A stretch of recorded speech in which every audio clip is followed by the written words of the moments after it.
Kadambari silks శ్రీరస్తు శుభమస్తు sale ప్రతి 25,000 రూపాయల కొనుగోలుపై ఒక గోల్డ్ కాయిన్ ఉచితం.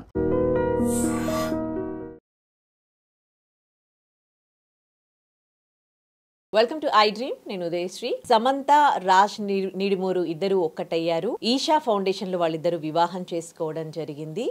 భూతశుద్ధి వివాహం ఇది ఈషా ఫౌండేషన్ లో జరిగింది. అయితే వీరి వివాహం తర్వాత రాజ్ నిడిమూరు భార్య శ్యామలాదేవి ఒక ట్వీట్ చేశారు ట్విట్టర్లో.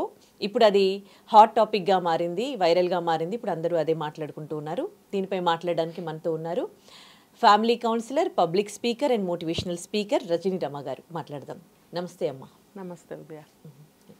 రాజ్ నిడిమూరు ఇది రెండవ వివాహం సమంత గారిని చేసుకోవడము. అందరూ సమంత ఫ్యాన్స్ అయితే చాలా చాలా హ్యాపీగా ఉన్నారు. తను చాలా డిప్రెషన్కి లోనైన ఉండే ఇప్పుడు రెండో పెళ్లి చేసుకుని తను హ్యాపీగా ఉంది. సో ఇలాంటి సందర్భంలో రాజ్ నిడిమూరు ఫస్ట్ వైఫ్కి డైవర్స్ ఇచ్చారు. అయిపోయి కూడా 2-3 ఇయర్స్ అయిపోయింది. కానీ 22లో ఇచ్చారుగా. అయిపోయినాక ఇంకా డైవర్స్ అయిపోయింది అని అంటే ఇంకా వాళ్ళిద్దరికి ఒకరి లైఫ్తో ఇంకొకరికి సంబంధం లేదు. అలా ఆయన ఇంకో పెళ్లి చేసుకునే రైట్ ఆయనకు ఉంది, ఇంకో మ్యారేజ్ చేసుకునే రైట్ ఈవిడకు ఉంది. కానీ ఇలాంటి సందర్భంలో అంటే సమంత ఫ్యాన్స్ హర్ట్ అవుతారు కదా శ్యామల గారు ఇలాంటి కమెంట్ చేయడం. సో దీనిపై మీరేమంటారు? ఏంటంటే అది కొంచెం కోపం అనమాట. రివెంజ్, తర్వాత జెలసీ. నాతో సరిగ్గా ఉండలేని వాడు అక్కడికి వెళ్ళి ఉంటాడా, లేకపోతే ఇప్పుడు చిన్న వయసు ఆమె కావాల్సి వచ్చిందని ఒక సహజమైనటువంటి ఆడ మనస్తత్వంతో చేసిన కామెంట్స్ అవి అని నాకు అనిపిస్తుంది.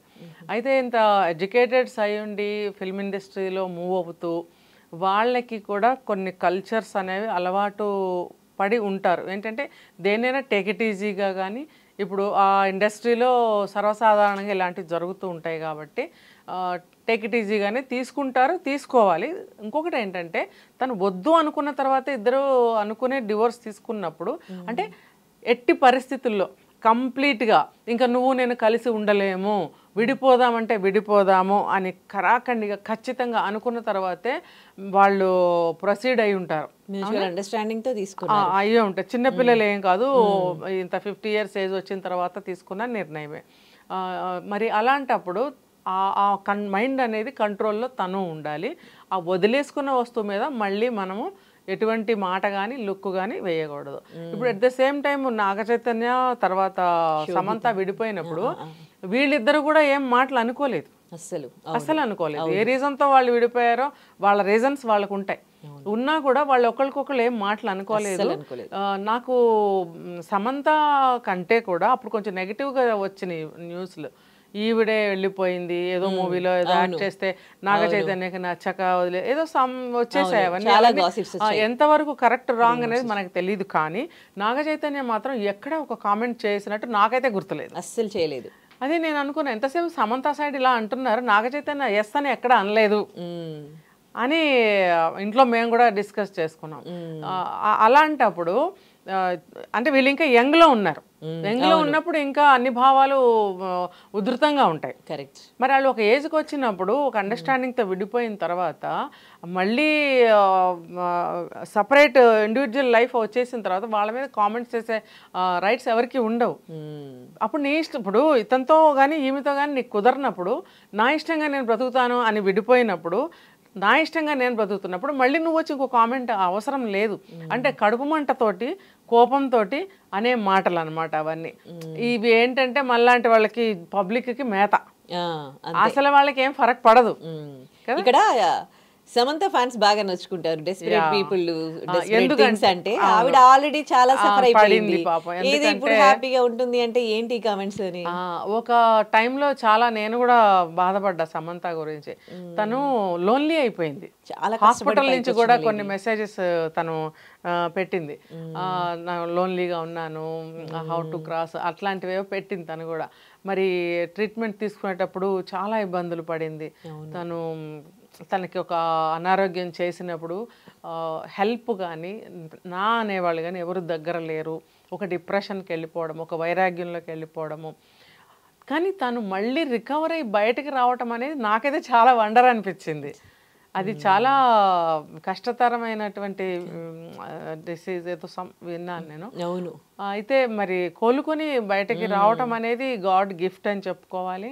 మళ్ళీ తను కోలుకొని మళ్ళీ మూవీస్లో యాక్ట్ చేయడము. మేబీ రాజ్ అనే అతను తీసినటువంటి ఒక దాంట్లో తను యాక్ట్ చేసింది. సో అట్లా వీళ్ళకి పరిచయం అయ్యింది అనుకుంటాను. ఏది ఏమైనా సరే తను ఒక సింగిల్గా ఫైట్ చేసి మళ్ళీ తన అనుకునే ఒక లైఫ్లోకి వచ్చి తన లైఫ్లో తను నడుస్తూ ఈ క్రమంలోనే ఈషా ఫౌండేషన్లో జాయిన్ అయినట్టు. అవును అవును. కానీ ఎంత బాధ అనిపిస్తుంది కదండి, సమంత గారిని అభిమానించి, అంటే ప్రపంచవ్యాప్తంగా ఆమెకు అభిమానులు ఉన్నారు. ఇంకా ఇండియాలో అయితే ఇంకా చెప్పొద్దు ఆమెను ఎంత అభిమానిస్తారు. ఆమెను అభిమానిస్తూ వేరే వాళ్ళ మీద నెగిటివ్ కూడా పెడుతూ ఉంటారు ఆ అభిమానంతో. సో అలాంటి ఆవిడ అంటే ఎంత కింది స్థాయి నుంచి కష్టపడి పైకి వచ్చి ఇవాళ హీరోయిన్ గా ప్రూవ్ చేసుకొని అంత హెల్త్ ఇష్యూ వచ్చినా కానీ మళ్ళీ దాన్ని ఓవర్కమ్ చేసి ఇప్పుడు ఒక హ్యాపీ లైఫ్ లోకి ఆమె లీడ్ చేస్తుంది. ఆమె ఇన్స్పిరేషనల్ పర్సన్ అందరికీ కూడా. అంటే ఇంత అభిమానించే వాళ్ళు కూడా once upon a time they feel lonely అని అంటే, so how do you see this kind of things?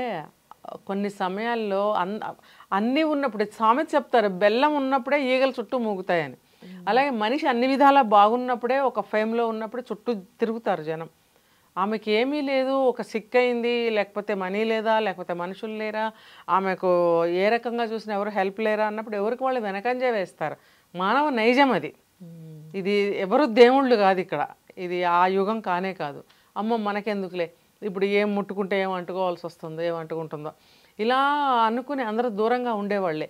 Film ఇండస్ట్రీలో మరి ఎంతమంది ముందుకు వచ్చి ఆమెకి ఏ విధమైనటువంటి సహాయం చేశారనేది నాకు కరెక్ట్గా ఇన్ఫర్మేషన్ తెలీదు, నేను ఎక్కువగా ఫాలో అవ్వలేదు. ఏమైనా సరే ఆమె ఒక డిప్రెషన్కి వెళ్ళినట్టు, ఒక లోన్లీనెస్ ఫీల్ అయినట్టు, హాస్పిటల్ బెడ్ మీద ఉన్నప్పుడు తను ఫీల్ అయిన ఫీలింగ్స్ అయితే నేను చూశాను. చాలా అంటే చాలా డల్ అయిపోయింది తను, చాలా బాధపడింది. వాట్ ఎవర్ ఇట్, తను అందులో నుంచి బయటకు వచ్చింది, మళ్ళీ తను ఒక పునర్జన్మలాగా ఒక లైఫ్ లీడ్ చేస్తుంది. ఇప్పుడు ఎట్లా అంటే మీరు అడగకపోయిన చెప్తున్నా, ఈ మ్యారేజ్ అనేది అతను ఒక ఏజ్కి వచ్చాడు, అన్నీ చూశాడు లైఫ్లో. ఈ ఏజ్లో భార్యతో డిస్ప్యూట్స్ వచ్చాయి, ఎందుకు కుదరలేదు, వాళ్ళకి కుదరలేదు, విడిపోయినప్పుడు అతను కూడా ఒక టైప్ ఆఫ్ వైరాగ్యంలోనే ఉంటాడు.